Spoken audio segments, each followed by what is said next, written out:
you've probably seen David before, and he's a very talented psychic medium. But there's many other aspects to David that we haven't seen. So today, David's just going to tell about a new part of that he's been involved in, which is bereavement counselling. Mm-hmm. Cam, it's a sad fact of life, but it's a very real fact of life that we are born to live, but we're also born to die. Yep. Part and parcel of our whole journey is the fact that we are all souls on a journey. We're on a never-ending journey, and we're on a never-ending journey of discovery. We're on a never-ending journey of living life. Now, life as we know it at this point in our existence, in our spiritual existence, is that we are living in a physical body on a physical plane. This is the only plane, this is the only place in the universe where time is measured as such, because the universe is timeless. But what a lot of people don't realise is that at the end of this lifetime, for the great majority of people, they feel that it is the end of life. The philosophical teachings that I've been taught over the years, the books that I've read, my own personal experiences, have more than satisfied my, I suppose, my questions, my own philosophical leanings, to be led into the knowledge that the soul is as perennial as the universe, the trees, the stars. It is never ending. We are on a never-ending quest for learning, and this learning may take place over many thousands and thousands of lifetimes, if we measure that in human years.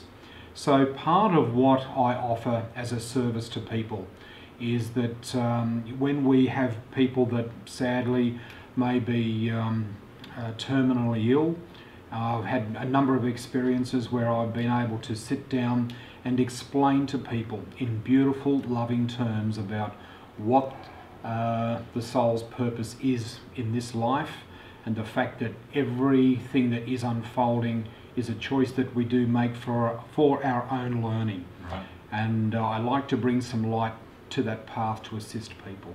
Okay, so there's two parts here. You know, as a young man, Mm-hmm. we lost a child, and it was the most horrific experience for us because we had no dealings with death. Correct. And it was horrific. Yep. So you're talking. There's two factors where you talk about where someone's got someone at this point who is passing away. Correct.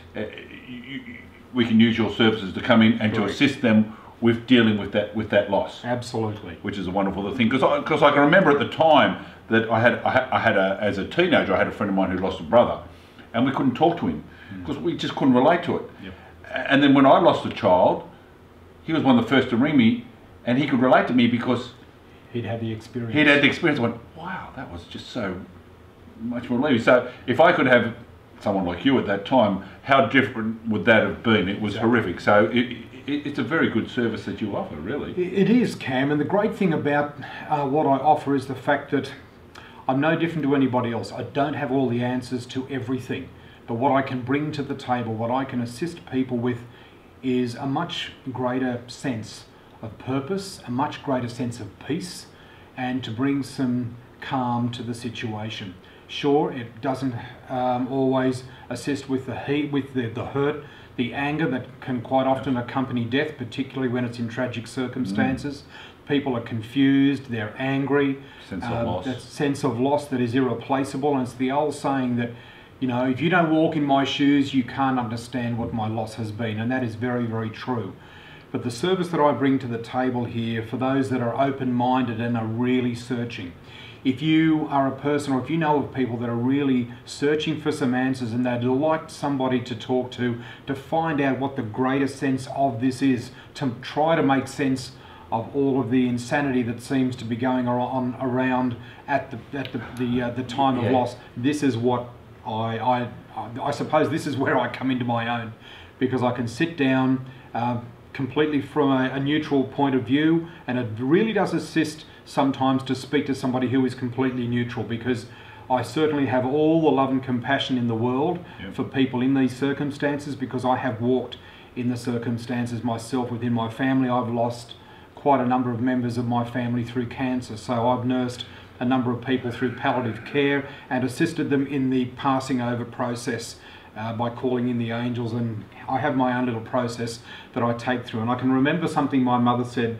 when she lost her sister. We were with her at the moment that she passed, and I took my family through the whole process of how my aunt left her body, and how the angels of comfort and transition came in to assist her in that passing over. And my mother stared at me in disbelief, and after the whole service was over, we were sitting in our little bedroom at home, and my aunt was very ill and she came home to die. She was only 51 at the time, and I can remember my mother saying to me, my God, that's how old I am now. I'm thinking, my God, I've still got a whole lot behind you. I know. And I can remember my mother calling me aside once Auntie Faye had passed, and we were waiting for the undertaker and the doctors and everyone to arrive. My mother was crying, and she put her arms around me and she said, I've never truly understood you or your work, but she said, let me tell you, David, tonight, if the Pope himself was here, he could not make me feel any better than the way that you've just made us feel in that room when Auntie Faye passed away just a few moments ago. She said, I feel so at peace. I feel the love. She said, I can feel the love in the room. Acceptance. And as soon as she passed, I said to Mum, please understand that her essence and energy is still here in the room. She hasn't just gone away somewhere else. She's only just left her body. She's in her new surroundings, and she's just becoming accustomed to the fact that she is no longer in her physical body. So it was an amazing process. And my sister was also present. And my sister is a high-ranking nursing sister down at John Hunter Hospital in Newcastle. My sister deals with death and dying all the time, and she said, in all of my years of nursing, I have never experienced a situation like this where somebody like you has come in to assist a family with the passing of a loved one. She said, I've never experienced anything like service. It. It is. And again, I don't want to turn this into a long thing, but there's two very good questions I want to ask. Is do you find that your experience with dealing with spirit has had an impact on this? In what way? Well, you deal with deceased people in spirit on a daily basis. Absolutely. Now, to give you a little example, sorry about that, Cam, but I'm on track. The awesome thing is that, and here's something to understand. As soon as somebody passes, they won't immediately come back and say, it's okay. Yeah, it's like Whoopi Goldberg. That's like on Ghost. Yeah, Sam, take a number and wait. But in my dealings with my readings, as an example, last Friday night, I was doing some channelings for a lady, and I had a little flower that I'd picked up, and of course my eyes were closed, and as soon as I picked up the flower, I saw these beautiful fingers in front of me, and I saw an apple pie. And I saw this apple pie materialise, and I saw it had big chunky pieces of apple and with a very thin layer of pastry over the top, and there was a big dollop of cream, and it was just melting, and all of a sudden I could smell this apple pie.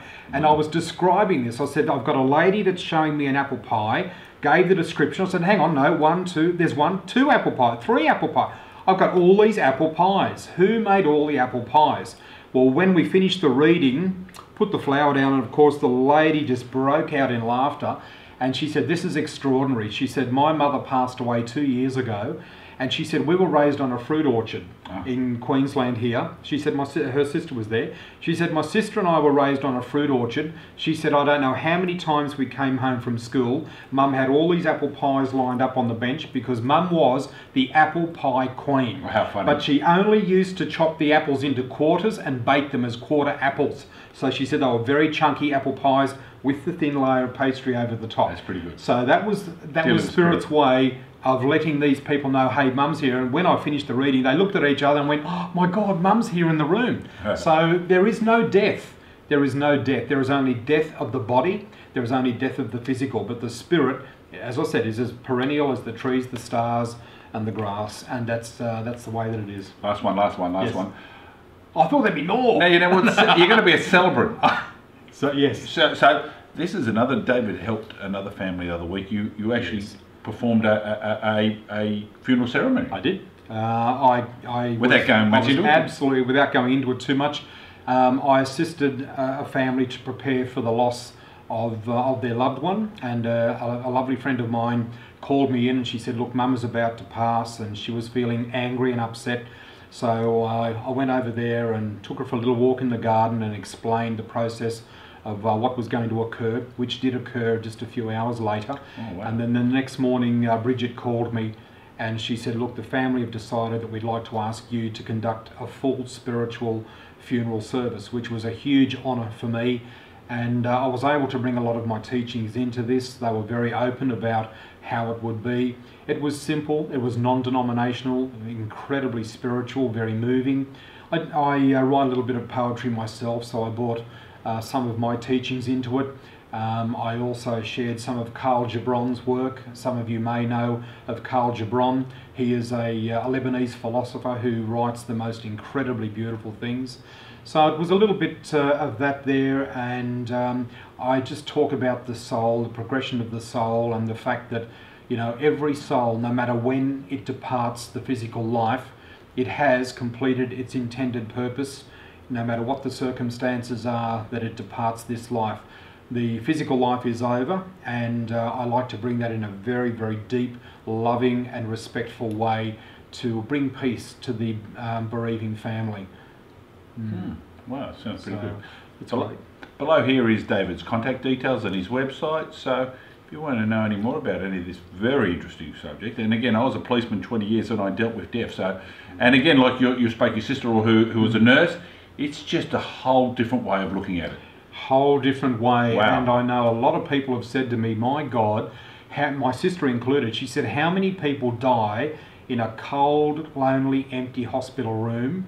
And she said, it's just, if I knew that there was somebody like you that provided a service where people could call upon me just to come and even have a chat to the family, just to help them make some sense of it, even to the point, if they wanted me to come and sit by the bedside to have a chat, we could certainly do that. I remember when I went to speak to Bridget, she asked me down to her mother's bedside. Well, by the time I got to her mother's bedside, her mother was completely unconscious. She'd slipped into a coma, and I knew that she was preparing to go. But basically, her mum was waiting for Bridget to give her permission to say, Mum, you are released and you can go. And Bridget, when I got there, Bridget did not want that to occur. And she was worried that her mother would slip away. And I said, sweetheart, she will not leave until she hears you give permission. That's what she's waiting for. And I said, I know this is going to be the toughest thing you've ever had to do in your life, sweetheart. But if you want to give your mum the greatest gift that you could ever give a human being, it's to give them permission to move on to the next chapter of their life. But understand one thing, sweetheart. Just because mum slips out of this body does not mean that the love ever dies. The love will never die. In fact, it only gets more intense and gets stronger. Wow. Well, thanks, David. You're very, very welcome, mate. Thank you. And thank you, folks, if you'd, if you'd like to know a little bit more about my service and what I do have to offer, please don't hesitate to give me a call. I'd love to be of service to you. Thank you. Okay.